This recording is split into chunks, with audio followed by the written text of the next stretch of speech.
Tá. Boa noite a todos, seja bem-vindo à nossa live, terceira live da Fundade de Fala. Hoje nós temos convidada Elis Costa, da Fundade de Fala de Santa Maria, juntamente com o Caio, da Fundade de Fala de São Paulo. Eu sou Vera Gomes, coordenadora e palestrante da Fundade de Fala, e vou moderar esse debate aqui com vocês hoje. E seja muito bem-vindo. Eu quero falar um pouquinho sobre a nossa comunidade. Ela nasceu em 2015. Richard, um americano, veio ao Brasil e capacitou pessoas com transtorno mental, diversos tipos de transtorno mental, a darem palestra falando sobre sua história de superação. Nós já temos a Fundade de Fala em Santa Maria, em Salvador, Rio de Janeiro, São Paulo, em Porto e Braga. E hoje nós vamos falar sobre 6 tópicos. Os tópicos são dias difíceis, aceitação, tratamento, lidando com problemas de saúde mental, sujeito da minha própria história e sucesso, esperança e sonhos. Vamos começar. Hoje nós vamos falar do primeiro tópico, dias difíceis. Vamos começar com o Caio. Pode ser, Caio? Pode sim. Antes de começar os meus dias difíceis, a gente faz uma apresentação rapidinha, né? Então, eu sou Caio, tenho 42 anos, sou casado, eu moro aqui na Grande São Paulo, em Mogi das Cruzes, uma cidade que fica a 60 quilômetros de São Paulo, né? Agora, nesse momento de quarentena, aparentemente as coisas estão melhorando, mas é uma coisa que eu sempre digo, muito cuidado e muita atenção, né? A gente não pode bobear e também não pode deixar de ter os cuidados, né? E falando um pouquinho sobre meus dias difíceis, né? Eu sempre comento que todos nós temos dias difíceis, né? Mas a situação, que foi uma situação que para mim me imobilizou bastante e fez com que eu procurasse ajuda, eu tinha por volta de mais ou menos uns 24, 25 anos de idade, né? Eu já vinha com alguns rituais desde a infância, que eram rituais que me incomodavam bastante, né? Que me traziam angústia, que me deixavam frustrados, me deixavam envergonhados, eu geralmente não comentava com as pessoas. E numa situação em São Paulo, aqui na Marginal Tietê, então, para quem é de São Paulo, né? Então, é um lugar assim com bastante tráfego, muitos veículos, etc. E voltando de uma festa, num sábado à tarde, veio um pensamento muito forte, né? A partir do momento que eu mudei de pista, eu tive a sensação que eu tinha machucado alguém, né? Machucado alguém de qual forma? Pelo fato de mudar de pista, eu poderia ter fechado um carro, fechado um motociclista e causado um acidente. E o que eu precisei fazer nesse instante? Eu precisei refazer os meus trajetos, né? E refazer os meus trajetos, que eu digo, refazer esse último trajeto, que era a ponte. Então, eu fui até a próxima ponte, fiz o retorno e tive que ficar nas alças de acesso durante quase 3 horas, né?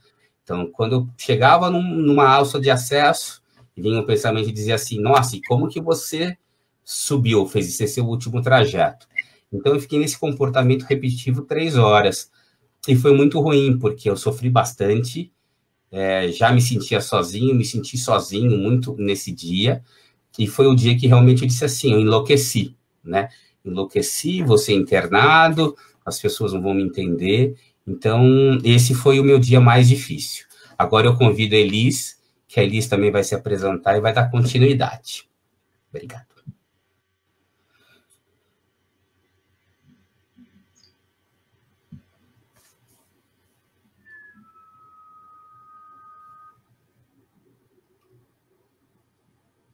Elis, você está sem áudio, Elis. Deu. Isso. Desculpa, não, mas... agora deu. Agora deu. Bom, boa noite a todos, tá? Obrigado, Caio e Verinha, pelo convite. Está sendo um prazer fazer essa comunidade de fala mista com vocês.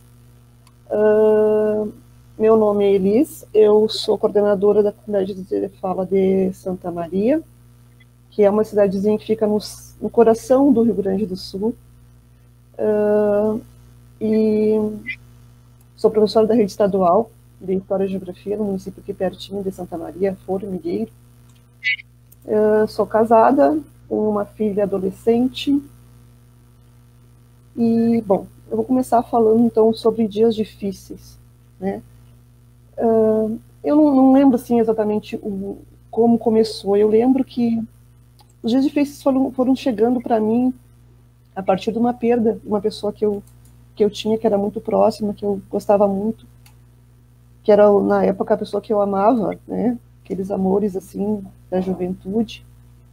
E eu fui ficando, depois disso, uma ausência, assim, uma vontade de não ver ninguém, de não conversar com ninguém, de não acordar no outro dia, né? Sempre pensava que cada vez que eu ia dormir, tomara que amanhã eu não acorde, tomara que amanhã eu não acorde. E isso foi ficando cada vez mais forte, né? Eu acho que eu era meio um robô, assim.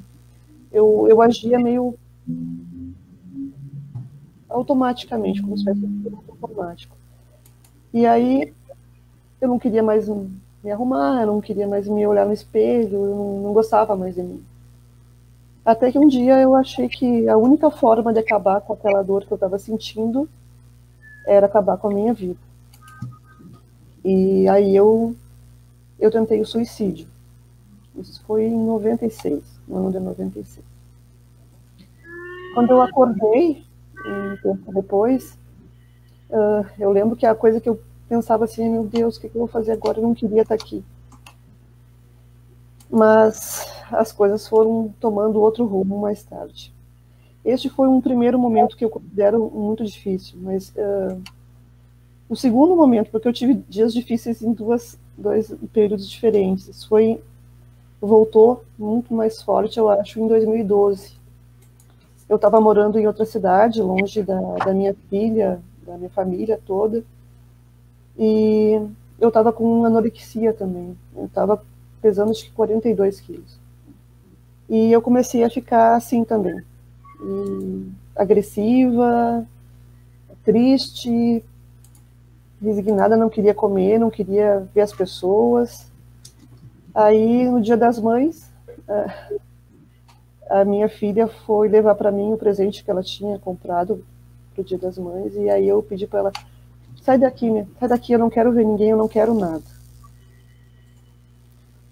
Eu não lembro muito bem dessas coisas, mas eu me lembro que foi nesse momento que eu tive que ser contida e internada. Foi uma internação que foram para mim os piores dias da minha vida, porque eu estava num lugar onde eu era mais uma, onde eu perdi a minha individualidade, e eu sou uma pessoa de personalidade muito forte, então não poder ser eu mesma, não poder me vestir como eu gosto, fazer as coisas que eu gosto, foi muito complicado para mim. Então foram 10 dias no inferno. Eu compreendo que foi para o meu bem, eu compreendo que as pessoas fizeram aquilo que era possível no momento.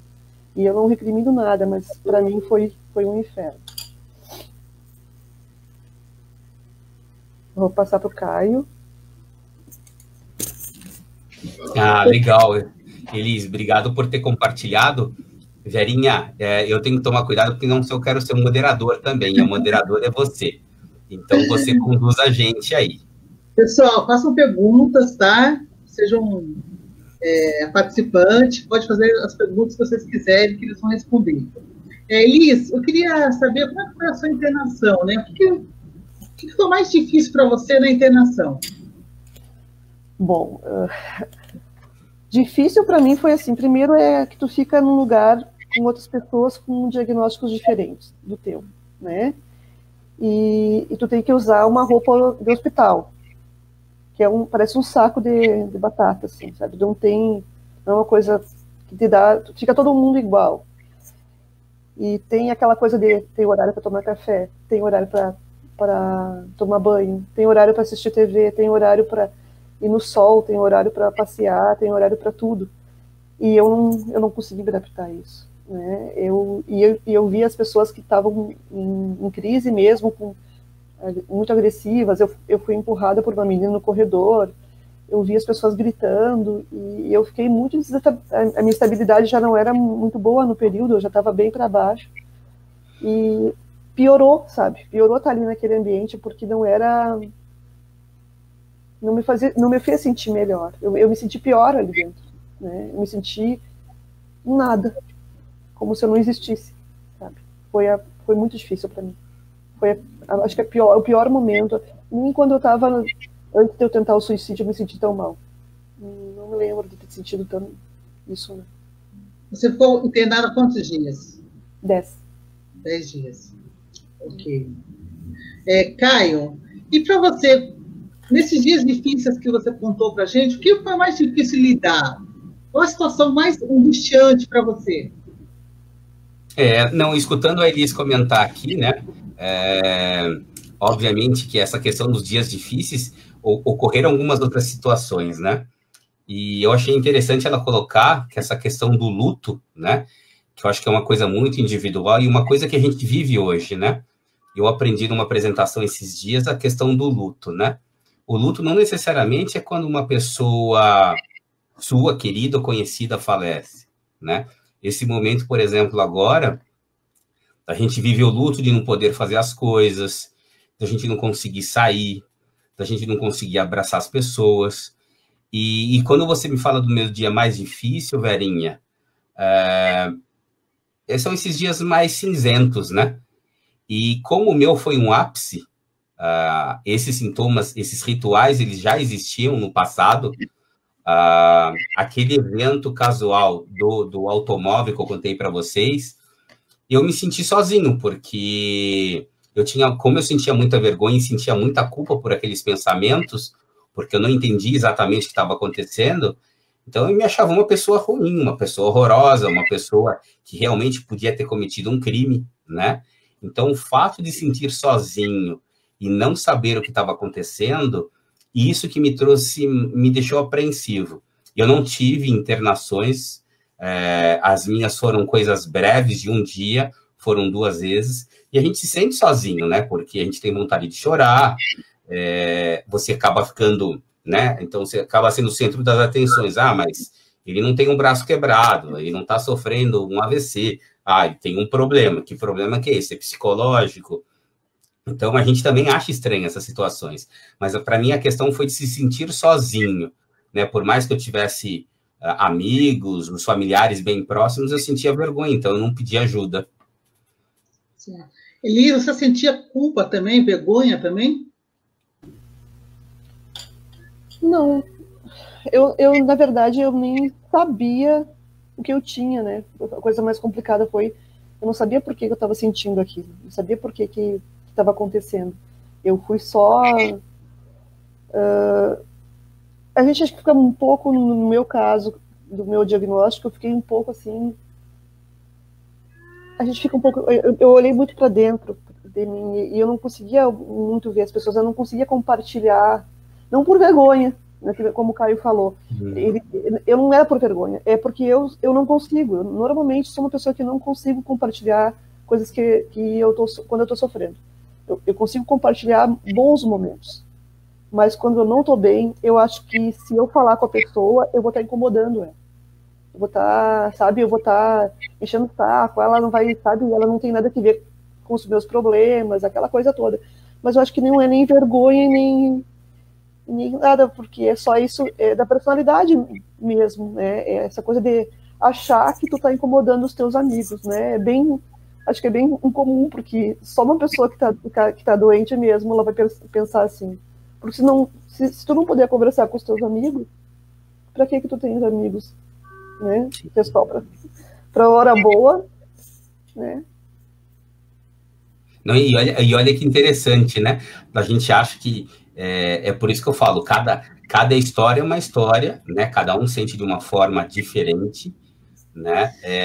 Eu tinha essa preocupação, assim, de não dar trabalho para os meus pais, né? Então, passava por essa questão da vergonha, né? Nossa, mas como que eu posso imaginar? Como eu vou contar para as pessoas que eu preciso refazer os trajetos porque eu tenho um pensamento que eu posso ter ocasionado um acidente? E por várias vezes eu dizia assim, eu quero voltar naquele lugar e ter um acidente. Sabe por quê? porque eu vivia dias, meses angustiados com isso, né? Mas hoje eu penso assim, graças a Deus não teve nenhum acidente, né? Porque eu voltava 1, 2 vezes, teve até o caso do pedágio uma vez, eu tive que passar 6 vezes no mesmo pedágio, não faz sentido.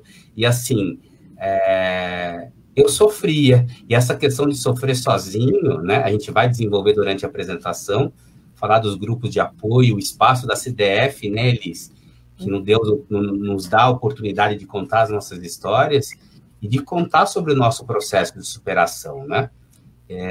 E a Elis falou uma coisa importante. Uma coisa são sintomas do transtorno, que algumas vezes as pessoas misturam a personalidade com sintomas do transtorno, porque são coisas diferentes, né, Elis? Sim. Ok. Caio, tem uma pergunta aqui do Murilo. Deixa eu achar ela aqui, vou colocar para vocês. Tem algo que agrava os sintomas? Quais são os seus gatilhos? Pode falar um pouquinho sobre isso? Posso. Então, eu acho uma pergunta. Murilo, eu vou responder durante a pandemia, tá? Porque eu acho que fica mais claro, é uma coisa que a gente está vivendo, né? Como o vírus é uma coisa invisível, né? E eu já tive um pouco de toque de contaminação, né? Rituais de contaminação. Esse momento, para mim, foi muito difícil, porque eu fiquei quase 3 meses e meio. No máximo que eu ia era até a portaria do prédio, assim, mas muito relutante, porque eu tinha medo de ser contaminado. E o problema não era ser contaminado, o problema era sofrer, né? Porque a gente via algumas reportagens dizendo o sofrimento, esse caso da intubação, uma série de coisas. E era ruim para mim porque era muito desgastante. Então, eu evitava ao máximo não sair de casa, mas algumas vezes precisava sair. A minha esposa foi muito parceira nesse momento, porque eu dizia assim, amor, para mim é difícil, né? Então, essa questão de limpar o sapato, se eu encostasse num corrimão, ou encostasse numa fechadura sem querer, ou se alguma coisa caísse no meu bolso, era bem difícil, né? Então, nesse momento, evitar foi importante, porque também tem a hipervigilância, né? Querer ter controle de tudo, e a gente não tem controle de nada, né, meninas? E para quem está assistindo, a pandemia mostrou isso para a gente, que a gente não tem controle de nada, e então esses são os gatilhos, né? Então, da gente ter uma boa qualidade de sono, poder descansar, não ficar também absorvendo tanta informação, né? Porque você continua ligando o jornal aí, eu acho que tem que informar o que é ruim, mas esse massacre diariamente de informação ruim não é legal, né? Traz muito pessimismo, muito medo e não é bacana. Então, evitar isso também me faz bem. E você, Elis? Bom, eu acho, falando também da pandemia, foi num primeiro momento, lá em abril, maio, eu tive dias bem complicados, né? Eu sofri muito com insônia, porque acho que eu ficava muito ansiosa. Como eu sou professora, eu queria saber quando é que vai voltar. Estava que nem os alunos, quando é que a gente vai voltar? Né? E a gente não voltava, e a gente não voltou até agora, e aí eu ficava muito ansiosa. Então, assim, essas coisas me deixam... Eu sou muito de querer ter o controle de tudo. Acho que é uma coisa muito comum, né? A gente achar que pode determinar o que vai acontecer, e eu tinha essa mania de achar que eu ia conseguir. E para mim é difícil não ter. Então, para mim foi muito complicado nos dias assim, de não conseguir dormir e tal. Aí eu disse, bom, tudo bem, vamos calmo, né? Eu sou muito de conversar, assim, porque eu já tenho 20 e poucos anos de terapia, assim, então 20 e poucos anos de terapia te ajudam bastante nessa hora, né? Então eu falei, bom, vamos resolver o primeiro sintoma, que é a insônia, vamos tomar um remédio, vou dormir, porque dormir faz, né? Dormir bem é uma das coisas que mais te ajuda a ter né, conseguir lidar com a ansiedade do dia. Depois tu vai achando mecanismos, né? Mas eu acho que assim, ó, eu tenho um problema assim, de ser extremamente perfeccionista e aí querer as coisas daquele jeito, né? E quando as coisas não saem daquele jeito, eu fico aflita, assim, eu fico bem aflita. Mas eu acho que já aprendi a lidar com isso já, assim. Mas cada dia a gente aprende mais, né? Cada dia a gente descobre uma nova forma de lidar com esses momentos que a gente porque a gente vai passar, né? Ou pela pandemia, ou por uma outra situação, a gente vai passar por momentos e a gente tem que aprender a lidar com eles, né? Certo. Pessoal, vamos fazendo suas perguntas aí nos comentários. Pode fazer a pergunta para o Caio, para a Elis. Fiquem à vontade para perguntar. Vamos agora para o segundo tópico, que é aceitação. Caio. Tá. Falando sobre o meu processo de aceitação, ele foi um pouco tardio, mas muito normal para quem tem o meu tipo de transtorno, né? Em média, as pessoas demoram 18 anos para procurar ajuda. E quando elas procuram ajuda, existe um tempo, né, que é uma coisa muito individual para cada um, para que procure, né, um médico, um profissional que possa fazer o diagnóstico, né? Foi interessante porque a Elis comentou que faz terapia há 20 anos. Eu estou com 42, eu faço mais ou menos desde os 15 anos, né? Não de forma ininterrupta. Eu já mudei de algumas psicólogas, mas eu tive poucas psicólogas, eu acho que foram 4 ou 5 durante esse período, porque eu sempre fui muito questionador, eu sempre quis entender muito das coisas, né? Eu acho que é um lado legal, né? Porque quando a gente se conhece, a gente também sabe, a gente acaba lidando diferente com as coisas, né? E depois, eu acho que de uns 2, de uma síndrome do pânico e de uma depressão, que já são comorbidades, já eram sinais que algumas coisas não estavam legais. É muito comum para quem tem o meu transtorno, né? O que eu tenho que tenho essas comorbidades, principalmente a depressão. Mais de 60% das pessoas têm alguns episódios depressivos, e mesmo assim eu não fui tratar sobre isso, né?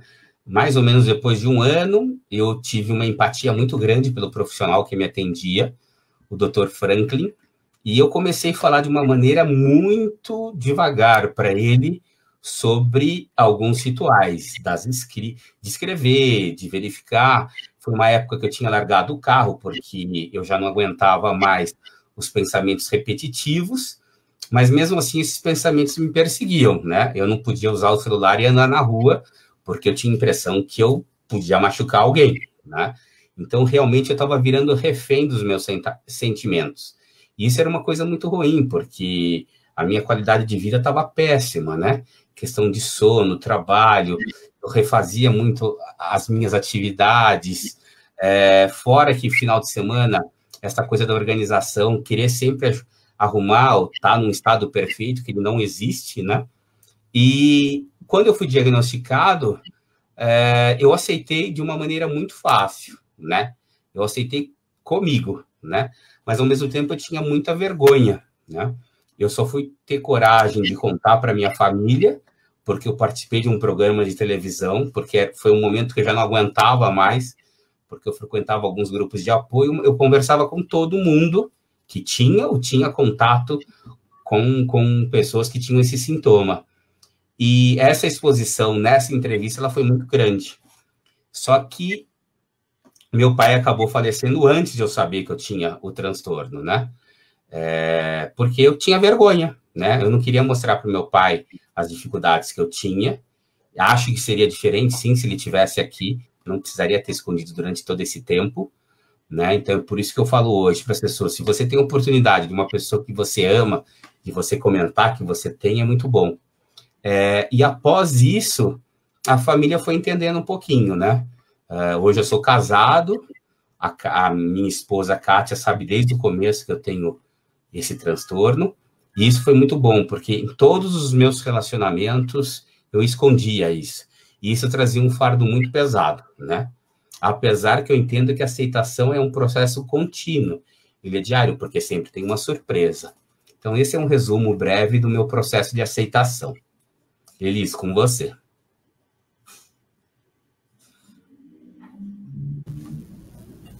Bom, falar sobre aceitação eu acho que foi uma parte que relativamente fácil para mim, porque até então eu não sabia o porquê, né? Eu não sabia por que eu ficava tão triste, por que eu achava que nada ia dar certo, por que eu achava que eu tinha que morrer, que eu nunca ia ser feliz, todas as coisas que eu sentia, eu não tinha resposta. até então. Então, quando eu fui na minha psiquiatra a primeira vez que ela conversou comigo, quer dizer, da primeira vez ela conversou comigo e eu não conversei com ela, eu chorei. Chorei todo o tempo da consulta. Mas, quando eu fiquei sabendo o que eu tinha, para mim ficou mais fácil. Ficou mais fácil de lidar com saber como é que era, saber por que era, né? Eu fui também procurar ler sobre os sintomas. Eu sempre brinco que eu não li o livro, os livros que eu deveria ter lido. Eu li um manual de diagnóstico de transtornos mentais e foi muito louco aquilo, porque tinha o CID, aí tinha sintoma A, sintoma B, e tu tinha que ver. Aí eu ficava, esse aqui eu tive, aquele ali eu tive. Eu ficava sempre cuidando, né? Achando. Não foi o ideal, mas me ajudou, de certa forma, dentro do que eu podia saber. Acho que mais difícil para mim foi aceitar que eu ia ter que tomar medicação. Aí sim, aí acho que foi o que pegou mesmo. Porque eu não, na época, achava assim que medicação era uma coisa que eu não precisava. Acho que não tinha muito conhecimento lá em 96 sobre isso, então eu achava que quem toma remédio para esse tipo de remédio é coisa para louco. Era assim que as pessoas da época falavam. Né?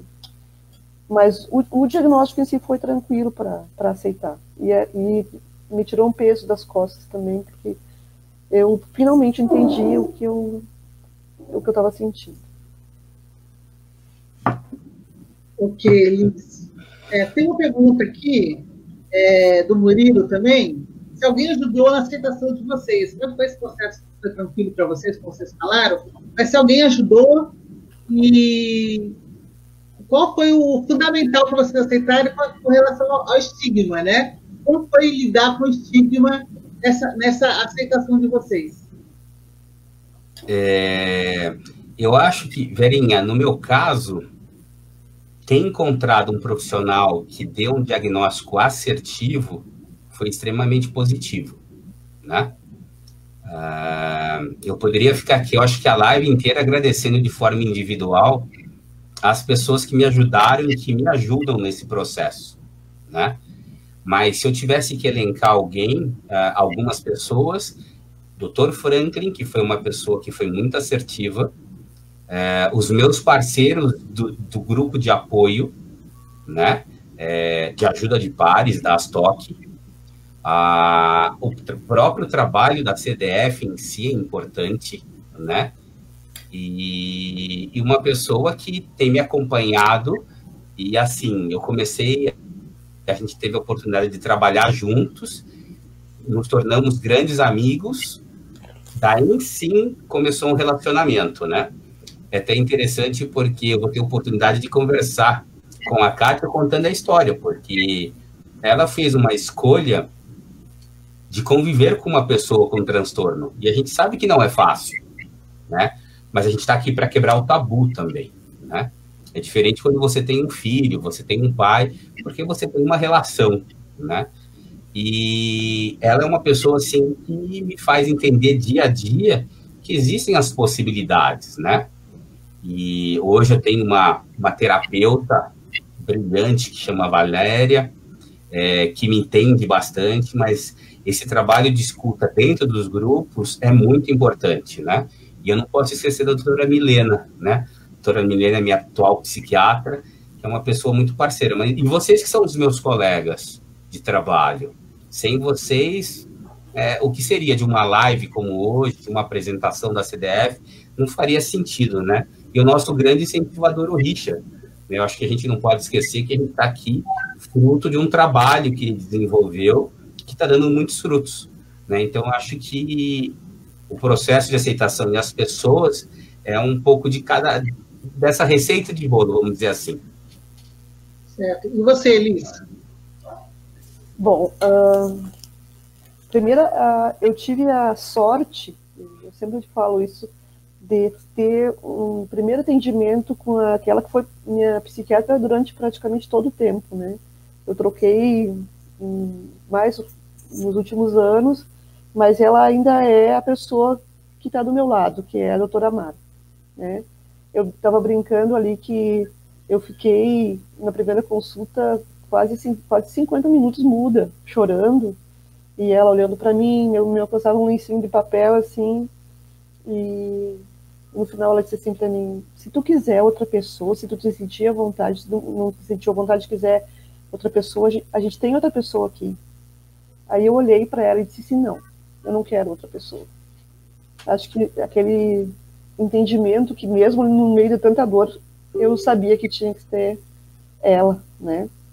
Então foi uma coisa muito assim, ela me ajudou a destruir aquela muralha que eu tinha criado em torno de mim para não compartilhar os meus sofrimentos, né? Que eu afastava as pessoas da minha família, minha irmã, meus pais, todo mundo, né? Então ela foi decisiva na minha história, né?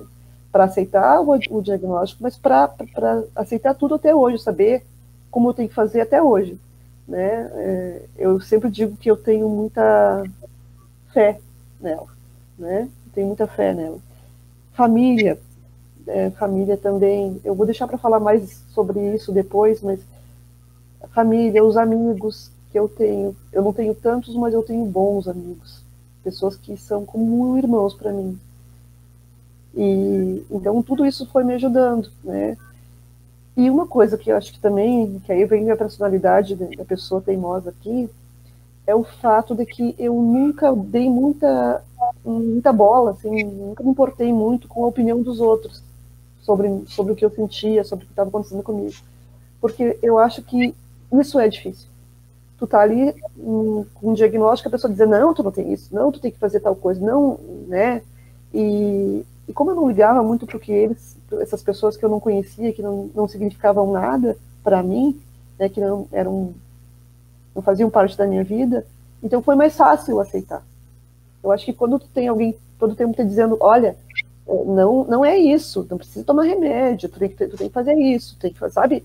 Quando tem gente que fica fazendo esse tipo de coisa, é muito mais difícil, porque a pessoa fica colocando na cabeça dela que ela não tem que fazer nada, de que aquela coisa que se resolve sozinho, que é só uma fase, como as pessoas diziam, né? Mas eu acho que um pouco é isso.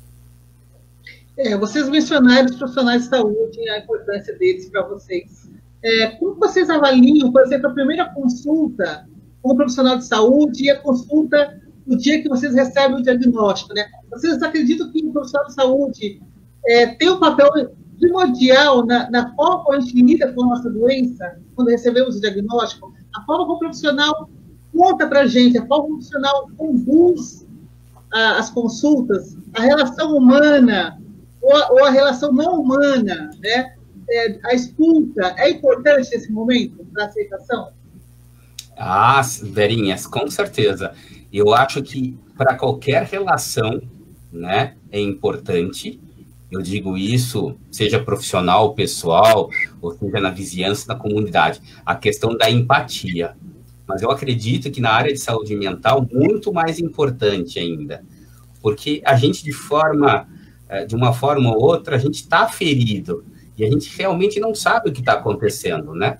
Até, eu digo assim, não que tenha que sair aí dando diagnóstico para todo mundo. Porque hoje também virou-se uma fábrica, entre aspas, de diagnósticos. Então, porque é importante, você não precisa se encaixar dentro de um perfil, né? O que é normal, o que é anormal, né? Que é uma outra discussão. Mas o fato de ter tido ótimos profissionais, e eu acho que a Eli falou uma coisa, eu conheci a doutora Marta uma vez, né? A gente conversa algumas vezes, eu tenho um carinho muito especial por ela. A doutora Marta é uma pessoa especial mesmo, né? Então, assim, todo mundo que convive com ela diz isso. Como seria diferente se todos os portadores, né, ou as pessoas com transtorno, tivessem profissionais como a doutora Marta, né? Pessoas que incentivam, que estimulam, que tentam ajudar dentro da medida do possível, né? Então, eu acho que isso falta, né? E não só na parte privada, como na pública também, né? Porque, por exemplo, a gente escuta alguns relatos de algumas pessoas que procuram CAPS O tratamento com o psiquiatra não é lá só dizer o que você tem, o seu sintoma, acabou, ó, então toma esse remédio e volta daqui 2 meses. Não, o tratamento não pode ser só isso, ele não é só isso. A gente percebe, então, que esse tipo de fala e essa relação é extremamente desafiador e importante para o tratamento. E você, Liz? Vou concordar com o Caio aí, porque é decisivo a pessoa que te atende. A gente está numa situação extremamente delicada, né? E essa ligação que existe entre o paciente, né, ou no caso a pessoa que está ali recebendo aquele diagnóstico, a pessoa que está falando, ela vai marcar a vida daquela pessoa para sempre, sabe? Então, dependendo do jeito que a pessoa te fala, é como se a pessoa qualquer diagnóstico que a pessoa te der, se ela chegar com um jeito, falar com toda calma e paciência, e quem conhece a Marta sabe que ela é bem tranquila, ela dá uma paz pra gente. Então, assim, eu sempre digo para os meus amigos, porque no meu grupo, no Comunidade de Fala em Santa Maria, a gente tem casos de colegas que não tiveram essa sorte, sabe? Não tiveram essa sorte, foram atendidos assim, olha, tu tem isso, agora tu não vai tomar isso.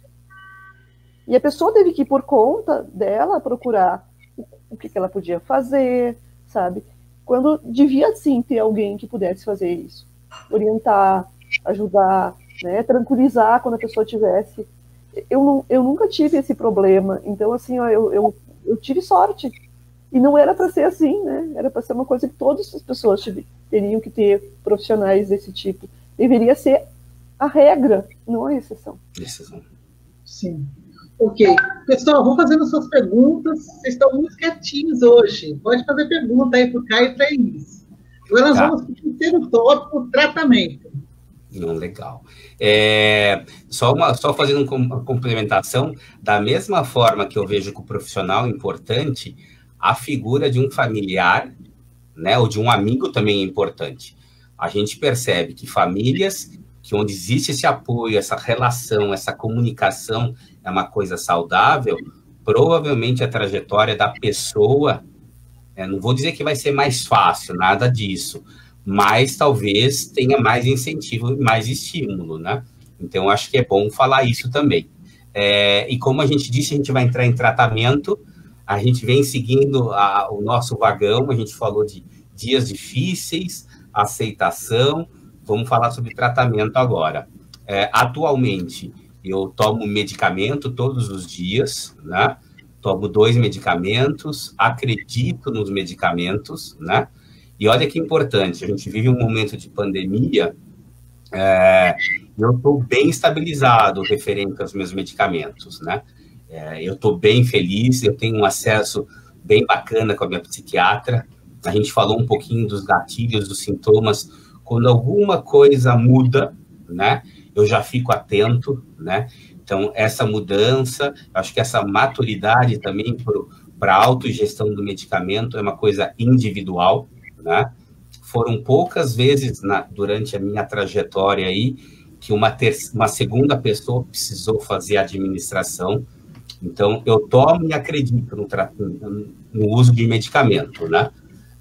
Mas é importante que hoje eu tomo a dosagem mínima, mas foram alguns anos tomando uma dosagem maior, né? Obviamente que os remédios trazem alguns efeitos colaterais que não são legais, mas são importantes serem ditos e serem falados e discutidos com os médicos, né? Porque vai mudando a geração de medicamento, os medicamentos, entre aspas, vão ficando melhores. Faço terapia todas as semanas, que eu acho que é uma coisa importante para todos nós. Sei ainda que é difícil, sei que é caro, mas é importante.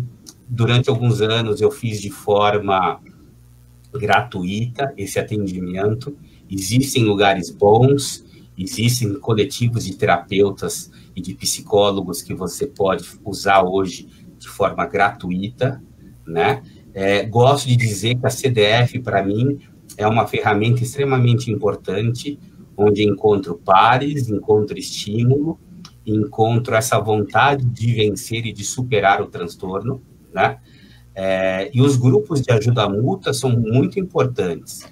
No meu caso, eu participo de uma associação que chama Astock ST, que fica em São Paulo, que ela é voltada, Vânia, respondendo sua pergunta, para portadores do transtorno obsessivo compulsivo e da síndrome de Tourette.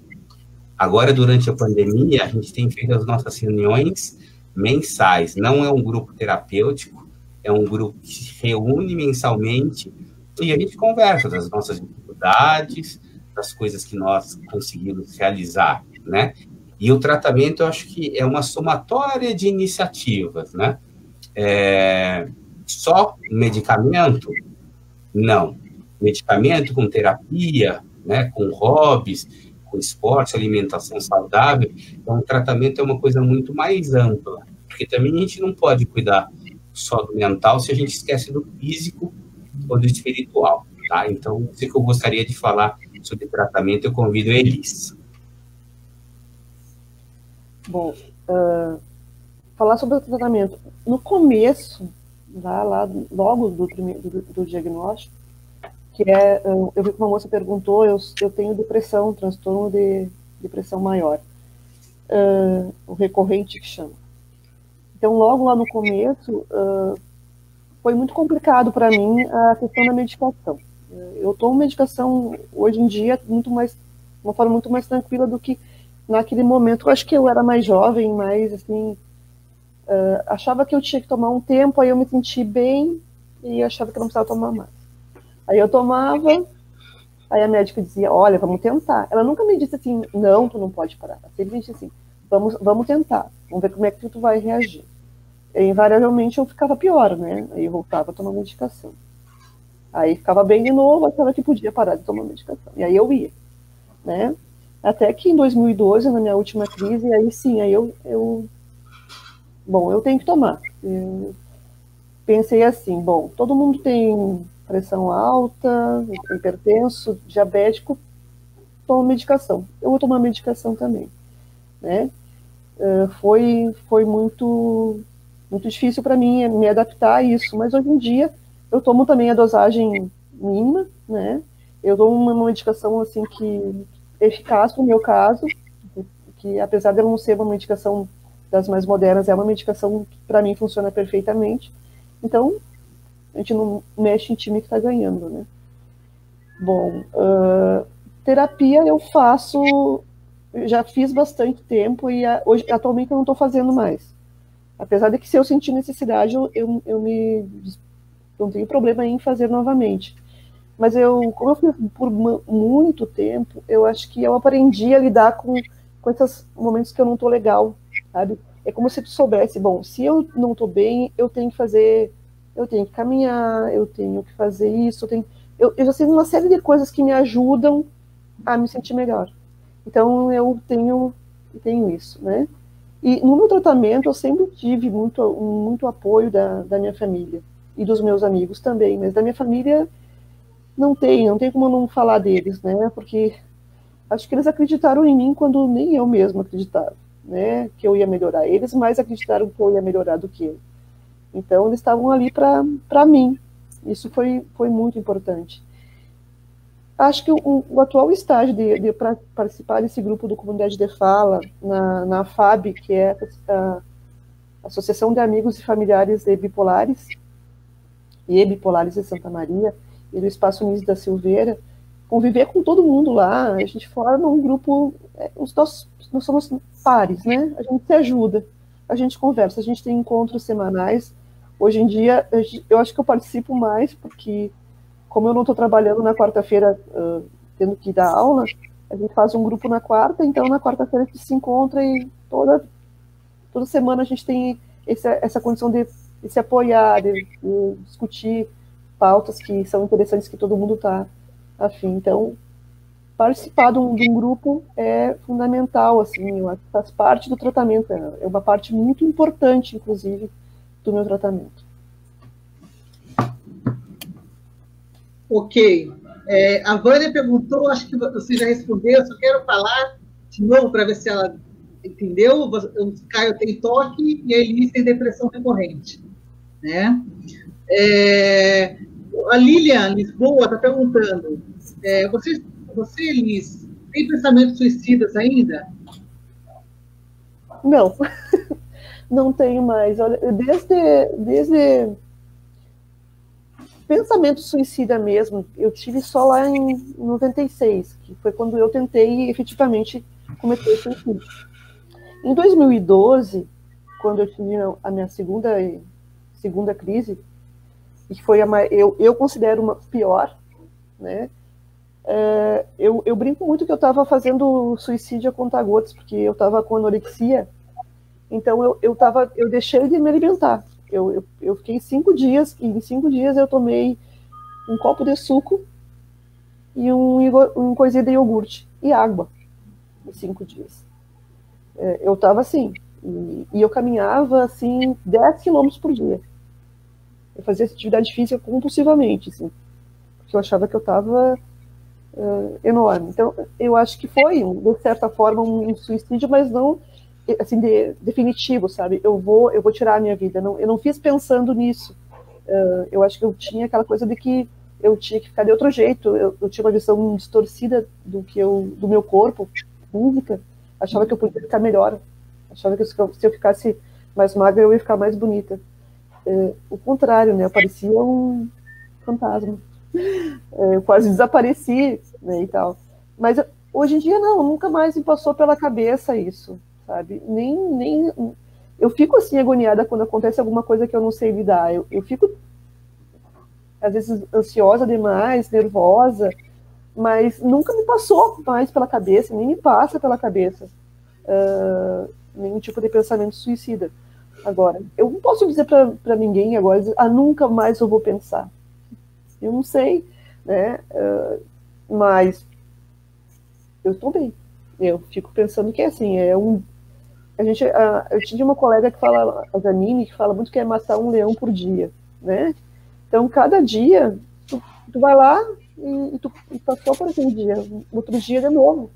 Então, eu não vou ficar pensando, daqui a um tempo, ou se acontecer tal coisa, porque se tu ficar pensando, se acontecer alguma coisa, tu deixa de viver o que está acontecendo agora, né?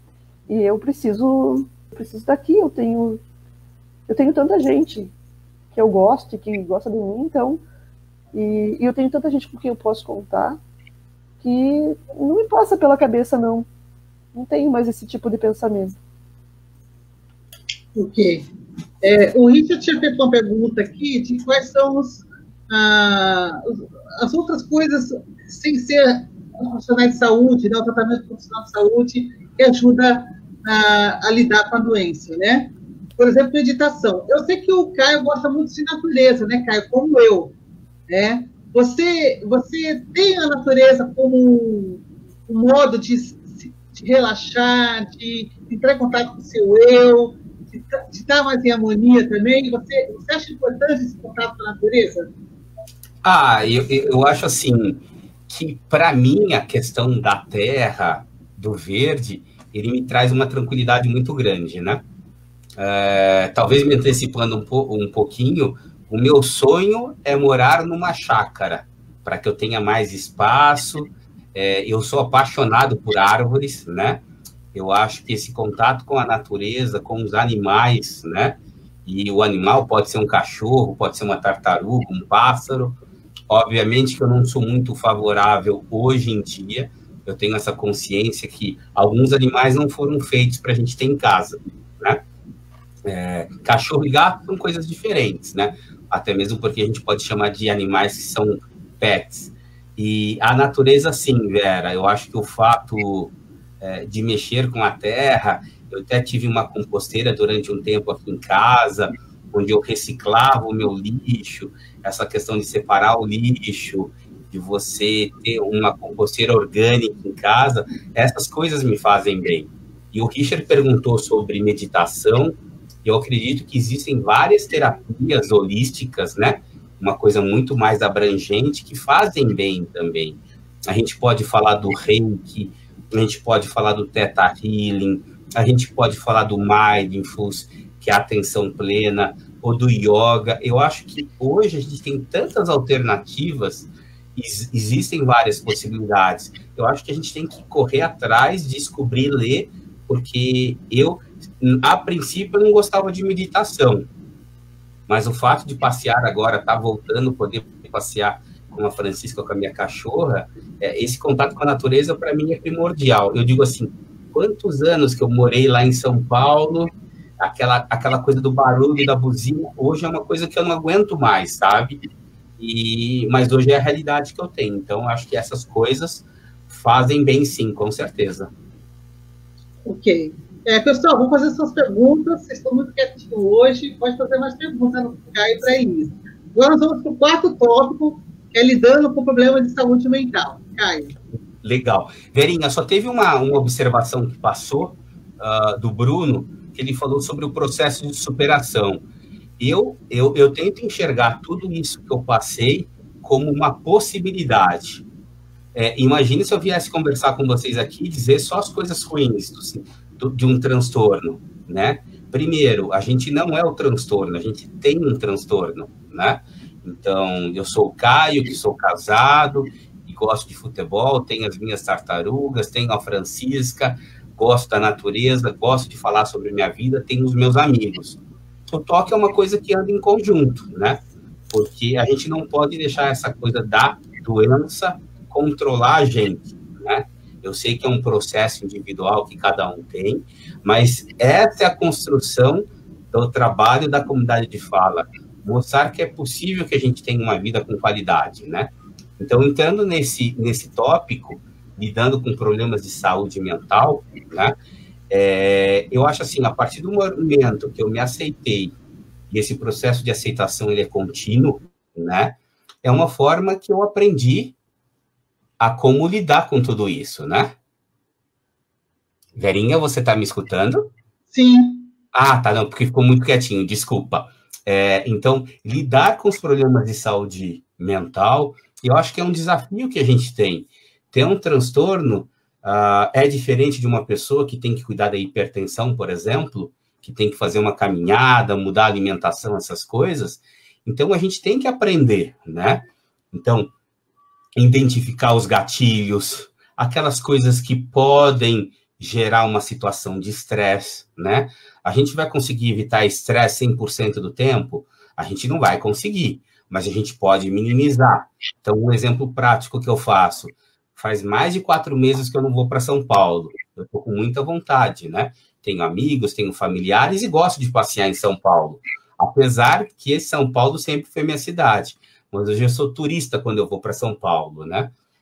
Uma coisa que me incomoda bastante, me deixa muito ansioso, é a questão do trem, né? De pegar o trem por volta de depois das 4 horas da tarde para minha casa. Então, algumas vezes eu saio mais tarde, eu saio mais cedo para evitar esses horários de pico, né? Uma coisa que eu aprendi com uma pessoa do grupo é a questão, a nossa vida é como se fosse um sinal, né? Um semáforo. Em alguns momentos, ele vai estar vermelho. E eu consigo identificar alguns dias, eu gostaria de todos os dias de acordar super feliz, super alegre, admiro quem consegue fazer isso, mas tem dias que eu não estou assim. O meu sinal está um pouco amarelo, indo para o vermelho. Então, esse é um dia que eu respeito mais as minhas vontades, tento ficar em casa, eu me preservo. Então, são ferramentas, né? A questão de aprender a falar não, né? A gente também não pode somatizar tudo, né? Porque se a gente não fala, se a gente não coloca os nossos sentimentos para fora, não que a gente viva uma bomba relógio, mas é assim, né? Eu aprendi muito lá no meu trabalho, no Centro de Valorização à Vida, de Prevenção ao Suicídio, que a nossa vida é como um copo d'água. Tem uma hora que ele vai encher. Aquela gotinha, ele pode fazer transbordar. Então, por que eu tenho que deixar o copo encher, né? Eu sei que não é fácil, é um processo de cada um, né? Mas são ferramentas que eu tento. E, durante a quarentena, eu resolvi fazer um pouco de exercício, né? Eu não gosto de fazer exercício, não adianta. Mas eu tenho feito, entre aspas, obrigado, por uma questão de saúde também, e tem me feito muito bom, né? Eu fiquei 2 semanas sem fazer, por um probleminha que a gente teve, mas o esporte também, ele ajuda bastante. Então, essas são algumas ferramentas de como eu lido, né? E encontrar esse espaço de poder falar para as pessoas e trazer esperança também. Elis, com você. Bom, acho que cada um de nós tem um jeito, né? Tem aquele caminho de achar aquilo que tu faz para te sentir melhor.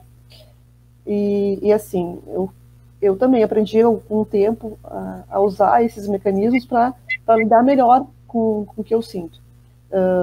Faço coisas que me dão prazer, coisas que me deixam feliz. Por exemplo, eu adoro cozinhar. Eu adoro, eu sou apaixonada por cozinhar. Os meus alunos, a minha família, todo mundo aqui está sabendo. A gente até faz lasanha, faz isso, faz aquilo. Adoro cozinhar e adoro que as pessoas dizem, ai, como ficou bom. Então, assim, para mim é uma das coisas que mais me ajuda, né? Escutar música, estar junto com a minha família, com a minha filha, né? Que ela é muito apertenta, ela é uma baixinha que está sempre me abraçando, então às vezes ela diz, ai mãe, tu não gosta que eu te abrace? Porque eu não gosto mesmo, né? Então eu disse, tu tem que entender que amanhã é assim, né? O meu marido também, a gente fica junto sempre, e ele é um parceirão, sabe? Tá sempre comigo. Meus pais, meu irmão, minhas irmãs. Eu acho que tem coisas assim que, em momentos que foi difícil lidar, quando eu estava mais no sinal vermelho, como disse o Caio ali, e o meu irmão, eu lembro que ele me pegou, botou no carro e me levou para passear, para eu ficar melhor, para me distrair. Então, essas coisas assim que eu faço, sair, caminhar. Hoje em dia, com a pandemia, tá um pouco difícil de caminhar. Eu gosto muito de caminhar, mas não tá dando muito certo aqui. Aqui em Santa Maria a coisa está meio complicada. Então, assim, o que eu faço? Vou contar uma coisa assim. Eu escuto música, canto e danço aqui na sala. Eu faço uma coisa, ainda bem que ninguém enxerga, porque é a coisa mais horripilante do mundo. Mas eu me sinto muito bem, tirando a parte de que eu fico com dor nas pernas depois, é ótimo, né?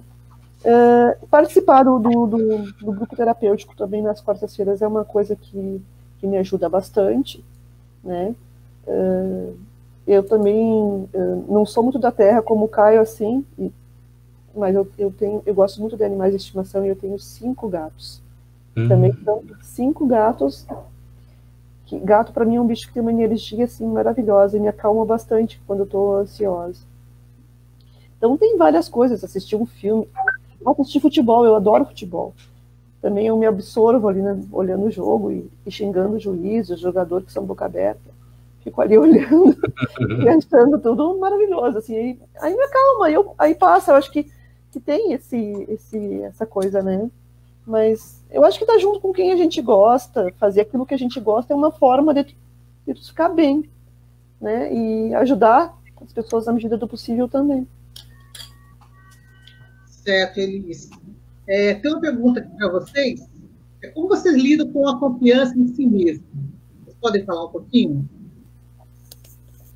A confiança, eu acho assim, uma coisa que o tempo traz maturidade, né?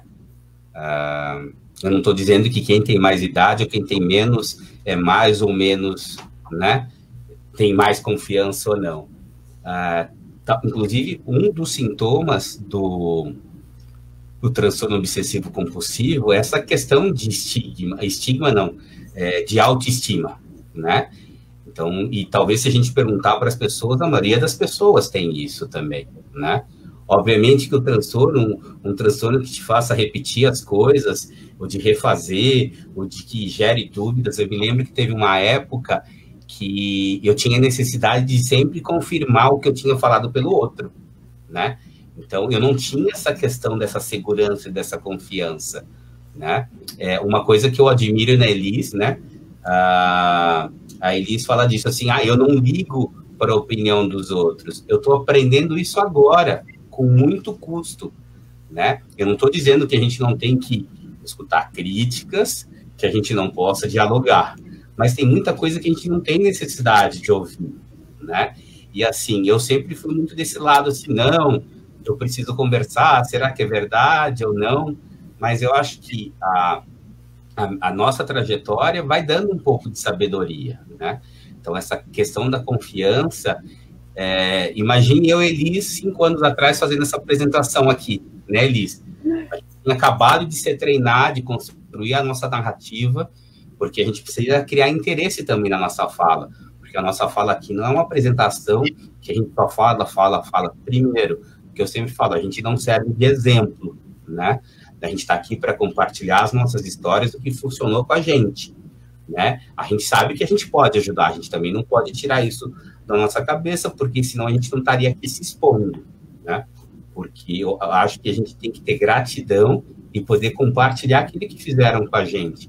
E a questão da confiança é uma coisa, quando você encontra pessoas que te apoiam, você está num grupo que te fortalece, se você tem... A Elisa é casada, eu sou casado, o fato de ter um companheiro, uma companheira, isso também ajuda. Eu não tenho filhos, a Elisa tem uma menina. Essa questão da família também é importante, e essas coisas vão deixando a gente com uma base mais forte, né? Acho que e isso passa pela confiança. Elis? A minha filha hoje me fez uma pergunta mais ou menos parecida com essa, né? Que é o quanto tu confia em ti, o quanto tu gosta de ti. Eu digo para assim, de 0 a 10, mãe, eu digo 7. Mas eu sou muito, eu acho que eu confio muito em alguns aspectos no meu processo, daquilo que eu fui aprendendo ao longo do tempo. E isso é bem como o Caio falou ali, né? A maturidade, a gente, depois de um tempo, a gente fica pensando assim, meu Deus, mas como que eu me dei por conta disso? Que era assim que eu tinha, sabe? Mas é verdade, não adianta. O tempo é um professor, né? E a gente tem que se dispor a ter paciência e esperar, às vezes. Não querer resolver as coisas fora do tempo também. Porque às vezes a pessoa fica tão preocupada em querer resolver tudo fora do momento, né? E aí não dá certo, ela diz, não deu certo, agora eu sou um lixo da pessoa. Não era o tempo, não foi naquele momento, mas vai ser, né? Eu tenho muita autoconfiança. Eu sempre digo isso, quando eu dei uma entrevista, eu lembro que eu falei, uma das coisas que eu sempre falo para mim mesma, quando não tô legal, é calma, respira, vai passar. Ok. Sabe? Então, o próximo tópico, que é jeito da minha própria história. Vamos lá, Caio. Legal, bacana. Não, só para responder aqui, Elis, estão falando que você é uma super chefe, né? Que seu bolo de limão da professora Elis, nunca vou esquecer, tá? Depois você olha nos comentários e responde. E a Bárbara fez uma colocação, Bárbara, o nosso trabalho justamente é esse. Esse vídeo, terminando a live, ele já fica na página Comunidade de Fala. Você pode compartilhar, você pode baixar, você pode também nos convidar, eu não sei de onde você está falando, né? A gente tem feito algumas apresentações, assim, para grupos fechados, que também é importante que a gente leve essa mensagem, né? Então, pode ficar tranquilo de compartilhar e vai estar salvo. E indo para esse... A gente está indo no penúltimo tópico da apresentação, o sujeito da minha própria história. Eu acho que ele é um complemento do que a gente vem falando nessa segunda parte da apresentação, né? O vagão continua, né, andando, né? Então, ser sujeito, o que é? É a gente fazer as escolhas, né? Nem sempre a escolha que eu fiz ou que eu faço são as melhores escolhas, né? O fato de estar se expondo aqui é uma coisa que me faz bem, né? Obviamente, sempre há um preparo, a gente tem que tomar muito cuidado com as nossas palavras, com aquilo que ainda está ferido na gente, né? Então, eu acho que esse trabalho é extremamente importante. E quando eu entrei na CDF, a Elis comentou, eu não sei se a Elis comentou ou não, que é professora, eu trabalhava numa grande multinacional, né? Era gerente de recursos humanos e fiquei muito mal, né? Foi a primeira vez que eu tirei uma licença de 45 dias. E quando eu voltei, o que vocês acham? Será que a consciência da empresa era fazer um processo de readaptação, ainda mais sendo um gestor de RH, ou era mandar a pessoa embora? Eu fui mandado embora, né? E esse momento foi muito delicado, né? Porque eu me senti perdido, porque aquilo que eu sabia fazer e tinha anos galgado esse caminho, eu já não conseguia. Eu fiquei perdido muitos anos, pelo menos uns 2, 3 anos, fui ser síndico profissional, fui trabalhar com consultoria e nada me preenchia. E foi um momento que eu encontrei a comunidade de fala em São Paulo, quando estava fazendo essa formação, né? E quando a gente foi fazer essa formação, eu recebi um convite através da Abre, que organizou, e o Richard estava vindo para o Brasil, e eu acho que ali mudou, né? Então, eu acho que só tinha uma opção, né? E desde então eu tenho sido sujeito. O fato de ter sido coordenador, de fazer as apresentações, hoje de ser um multiplicador, né? Ninguém me pediu para que eu fizesse um trabalho aí com as CDFs, né? Eu faço isso porque essa troca é extremamente importante e é muito rico essas falas, né? E quantas pessoas, né? Esse momento de pandemia, quantas pessoas estão sofrendo ou sofriam sozinhas, né? Por fato de estarem sozinhas em casa ou terem medo de contarem as suas histórias. Então, ser sujeito da própria história, né? Eu tenho uma página que chama Vencendo o Toque, onde eu tenho feito as minhas lives com profissionais, com familiares, com pessoas que têm o transtorno, e tem sido um sucesso. E está fazendo parte da CDF aqui, isso é ser sujeito da própria história, né? Então, de ver com possibilidades. O transtorno é fácil? Não é fácil. Ele te derruba algumas vezes, te derruba. E foi como ele falou, é matar um leão por dia. Mas todos nós matamos, né? De vez em quando são vários leões, né? Ou tem dia que não passa nenhum leão.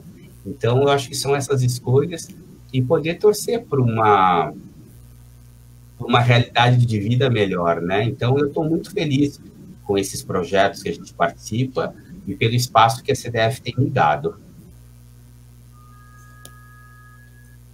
Bom, falar de ser sujeito da própria história, bom, eu tive depressão a primeira vez, na primeira crise eu estava fazendo faculdade de Geografia, na segunda faculdade de História. Então, e eu sou professora de Geografia e História, talvez seja 15 anos já, gente.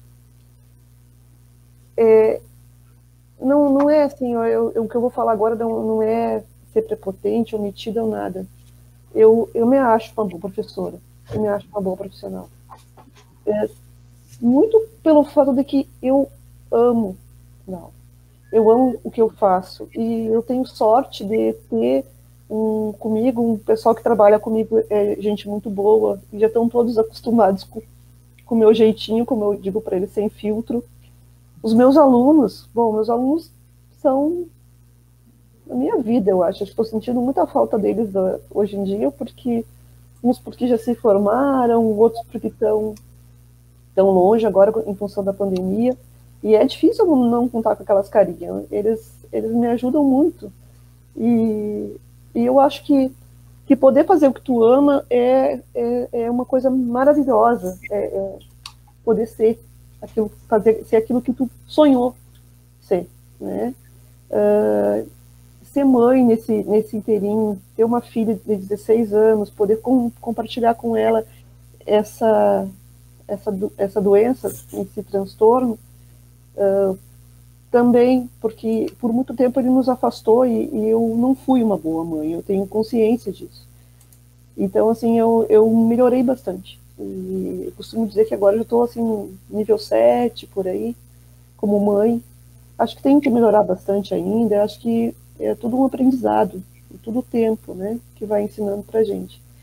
Mas eu já sou melhor do que eu fui, né, porque eu achava que eu não podia... eu criei minha filha para ser gato. Eu sempre dizia isso para todo mundo. Gato tem que saber se virar sozinho. Então eu achava que eu não podia dar muita atenção, carinho para ela, porque se eu morresse, ela ia sentir muito a minha falta. E foi um erro crasso, é claro, né? Mas não por uma má intenção, em função do transtorno mesmo, né? Em 2015, quando a Marta me convidou para fazer uma entrevista com o Richard para participar do CDF, eu fui lá toda ansiosa e com medo e tal. Mas quando eu comecei, eu acho que fazer parte desse grupo, assim como disse o Caio, ele dá muito sentido à nossa existência, à minha vida, sabe? Eu me sinto uma pessoa muito mais confiante, muito melhor, sabendo que o meu papel aqui, ele vai ajudar outras pessoas, né? Nessa quebra do estigma, né? De elas não terem preconceito em relação a isso, a procurar ajuda, a buscar um tratamento, que é um dos maiores problemas que a gente tem hoje. Então, eu acho que tudo isso faz parte, sabe? Fazer parte lá do nosso grupo da FAB, que eu já falei, a Associação de Familiares e Amigos Bipolares, assim, eles são minha família também, né? O pessoal todo lá é como se fosse minha família. E eu acho que ser isso, ser aquela pessoa que lá no fundo eu era, e que agora não tem mais medo de mostrar que está triste, mas também não tem problema de dividir momentos bons, ruins, sabe? Poder fazer tudo aquilo e não se cobrar tanto, não ser tão perfeccionista. Dá o meu tempo, né? Dá o tempo para eu viver as coisas do jeito certo. Legal, Elis. O pessoal está elogiando a live, está dando parabéns a vocês. Muito obrigada. Eu tenho uma pergunta fora do foco aqui, mas vamos responder. O Eric, para tratar a ansiedade, o que podemos fazer? Vocês poderiam falar um pouquinho sobre isso? Sim, eu acho assim, a ansiedade, tudo tem o seu lado positivo e o seu lado ruim, né? Será que a gente chegaria num mundo tão avançado se nós não fôssemos ansiosos, né? Mas também tem que ver, será que é uma ansiedade que me atrapalha, que faz com que eu não mantenha foco, que me gere sintomas, né? Eu acho que nos dois transtornos, na maior parte dos transtornos a gente tem isso, e o TOC é um transtorno de ansiedade crônico, né? Você tem a ansiedade generalizada, que fala o TAG, e você tem o TOC, né? Como que eu faço para ficar menos ansioso? Eu acho que a gente deu algumas receitinhas, né? A gente identificando esses momentos, os gatilhos, tentando entender, ou vendo coisas que a gente gosta. A Elis diz que gosta muito de cozinhar. Eu gosto de cozinhar, mas eu acho um saco ter que lavar a louça. Então, eu não cozinho todos os dias.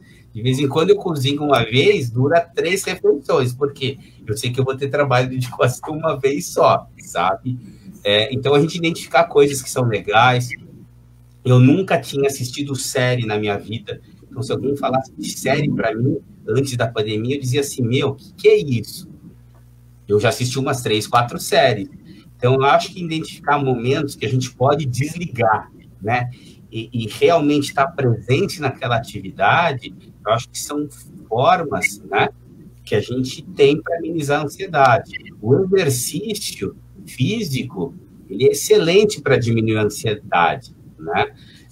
A questão também, eu falei um pouquinho dos hobbies, então acho que a gente tem várias ferramentas que a gente pode utilizar. E, Verinha, eu queria fazer um comentário, né, porque eu acho que a palavra da Bárbara, a gente tinha um piloto aí em Florianópolis, infelizmente não foi para frente, mas entre em contato com a gente, que a gente pode conversar um pouquinho mais, e achei muito bonito a fala da Inês, né, da própria Bárbara também, da Vânia, do Alex, do Dani, porque eu acho assim, essa coisa do sentido para a vida. A Alice foi muito sábia na hora que ela falou isso. Hoje, realmente, eu tenho esperança e minha vida tem um sentido. Talvez se não tivesse descoberto, conhecido essas pessoas, talvez estivesse batendo a cabeça bastante. E isso era muito ruim. E a gente tem a Lilian que já fez 2 perguntas, ela está participando da CDF de Ouro Preto. Ela tem uma história maravilhosa. Espero que, Lilian, quanto antes todo mundo da CDF possa estar aqui te escutando, porque a sua história é muito bonita.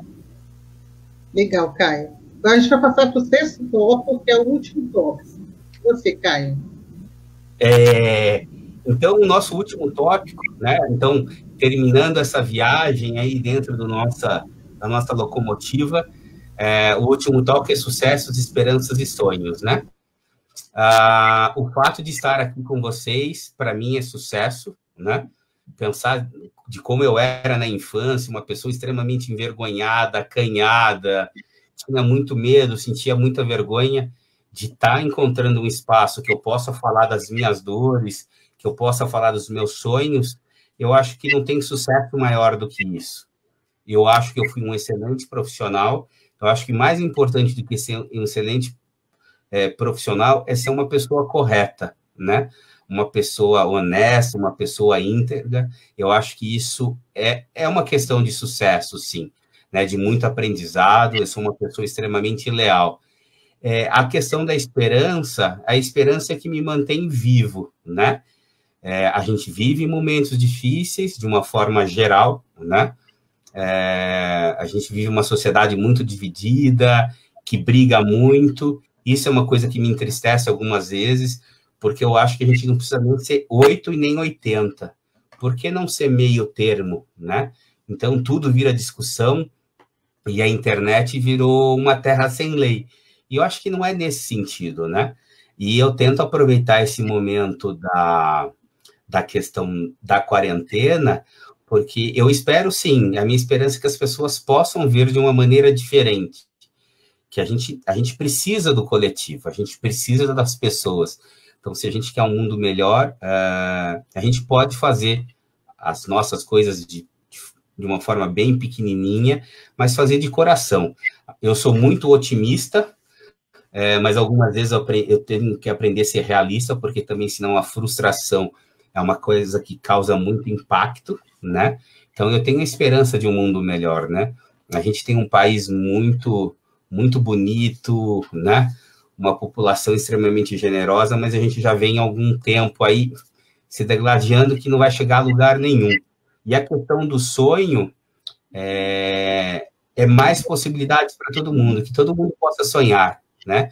Que a gente encontre um sentido na vida, né? Que a gente possa fazer as coisas que nos façam bem, porque a vida passa num instante muito rápido, né? Quantas pessoas queridas, próximas, faleceram devido ao Covid, né? Muitas pessoas que estão em recuperação, e eu tenho a minha esperança, sim, que o trabalho da CDF chegue em muitos lugares, que eu acho que é um trabalho que toca, é um trabalho que estimula, que motiva, e a gente faz esse trabalho de coração. Nós estamos aqui porque nós acreditamos nesse trabalho e que em equipe a gente pode levar esperança, né? Então, esse é meu recado final, né? A gente cumpriu com o horário, com as perguntas. Por favor, compartilhem, né, as nossas histórias, curtam a nossa página, e eu passo para a Elis. Bom, falar sobre sucessos. Bom, eu já dei uma pista, assim, uma das coisas que eu considero sucesso é ter melhorado muito como mãe, né? Ser uma mãe melhor, para mim, é uma questão, é sucesso, né? Saber gerenciar o meu transtorno também eu considero um sucesso. Sucessos como vencer o medo de voar, de andar de avião, né? Também foi uma coisa que eu passei e foi muito legal, porque eu tinha muito medo, disse, não, mas eu sou mais forte, eu consigo. Ser professora, fazer o que eu amo e ser feliz, apesar de ganhar pouco, de toda a desvalorização que a educação tem aqui no país, né? Infelizmente, poder ensinar, poder trocar experiências com os meus alunos, aprender com eles, ensinar, sei lá, estar com eles ali, né? Poder acompanhar o crescimento deles, né? Ajudar no que eu puder, sabe? Eu considero um sucesso, né? Ser amigo dos meus amigos, ser uma filha melhor, né? Ser uma filha melhor, porque eu dei muito trabalho, eu sempre digo isso para minha mãe e para o meu pai, né? Ser uma irmã melhor.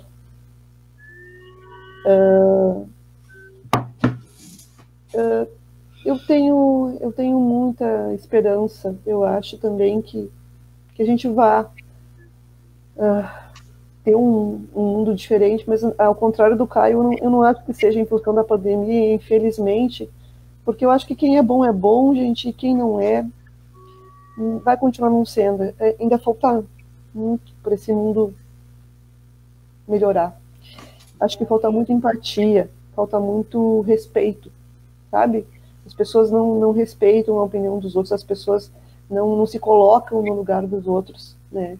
Eu acho que isso é um meio caminho para tudo, né? Para que a gente supere vários problemas que a gente tem no mundo. Se as pessoas se colocassem no lugar dos outros, se elas sentissem por um momento a dor que os outros sentem, eu acho que elas conseguiriam entender e viver melhor com elas mesmas. Eu tenho muita esperança nisso, de que as pessoas um dia entendam a importância que é ter empatia e respeito pelo seu semelhante, né? Sonhos, eu tenho vários, né? Alguns sonhos eu já realizei, né? Que eu tenho meu apartamento, que eu e meu marido compramos juntos, do jeito que a gente imaginou, do que a gente sonhou. Eu sonho em montar lá na escola onde eu trabalho um espaço de acolhimento. Eu estou contando com bastante apoio da direção da escola e do pessoal da comunidade também, com quem a gente tem falado para montar um espaço de acolhimento para os alunos, porque adolescente tem muita necessidade de ter esse espaço, eles poderem conversar sobre os dilemas deles, sobre as dúvidas, sobre as dores que eles têm, sabe? Eu sonho que esse projeto, a Comunidade de Fala, se espalhe por aí, porque o Richard, esse filho que ele deu para nós, de certa forma, para a gente carregar aqui no Brasil e em Portugal, ele é muito importante, ele é importante para a gente que participa, é importante para quem escuta, é importante para todo mundo entender que nós somos pessoas que têm um transtorno, mas que temos possibilidades, que temos capacidades, como qualquer outra pessoa, né? Que a gente tem o nosso espaço, a gente pode ocupar o nosso lugar, a gente não é um pária, que tem que ficar lá num lugar isolado, numa posição de coitado. A gente não é coitado, a gente não é pobrezinho, tá? A gente tem força, a gente tem capacidade e a gente vai seguir lutando. A gente sempre vai lutar por todos nós. É meio assim, um por todos e todos por um, né?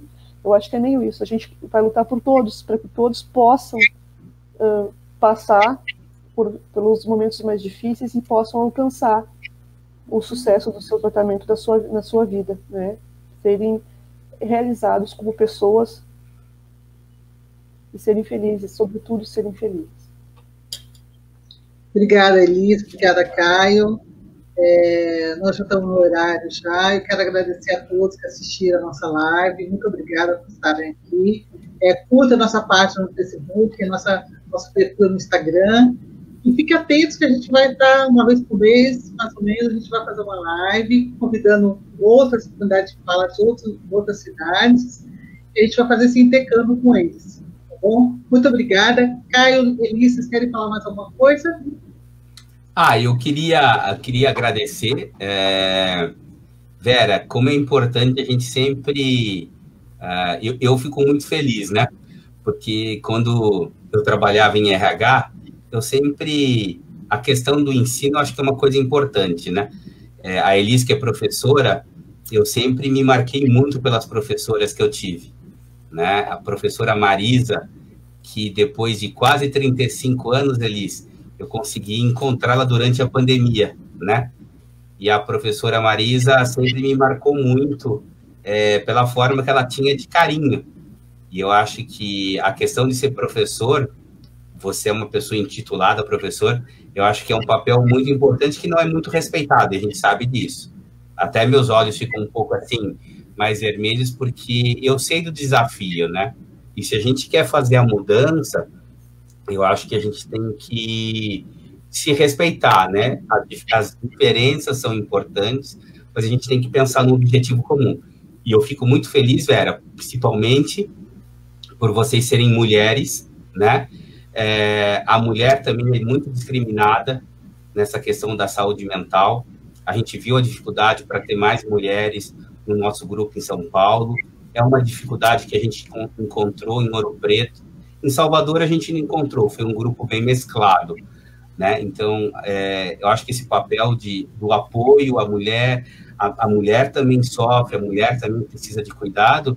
E por que eu estou dizendo tudo isso? Porque eu fico feliz porque a Verinha disse assim, Verinha, você tem que ser moderadora da CDF, né? Eu gosto de ser moderador, mas eu também gosto de contar a minha história. E ter a oportunidade de estar entre duas mulheres que eu admiro, né? A professora Elis e a Verinha pela história, eu fico muito feliz assim de coração. Então, hoje eu vou dormir muito mais tranquilo, com mais um sonho realizado, né? A gente tem vários como comunidade de fala, né? E de forma individual, mas que a gente está na torcida, né? Na torcida, porque a gente pode levar esperança, e esse é o nosso papel. Então, eu queria agradecer todo mundo que está aí presente com a gente, participando desse bate-papo saudável e trazendo esperança. Elis, quer falar um pouquinho? Quero falar um pouquinho, sim. Quero agradecer o Caio e Verinha, foi fantástico. Eu confesso que eu estava, assim, bem apreensiva. Antes, eu falei com a Vera, antes de entrar no ar, assim, a gente estava falando, eu estava um pouco ansiosa, mas foi maravilhoso estar aqui com vocês. Olha, que bom que a gente pudesse estar sempre em contato, né? Porque a gente aprende tanto escutando, eu escutando o Caio e a Verinha, olha, é um prazer enorme estar aqui, tá? E foi muito bom, né? Foi enriquecedor, foi uma experiência, assim, que eu vou levar para sempre aqui no meu coração. Obrigado, muito obrigado. Obrigada a você, obrigada a você, Caio. E obrigada a você que está assistindo, muito obrigada. Até mais. Um tchau para vocês. Tchau, tchau.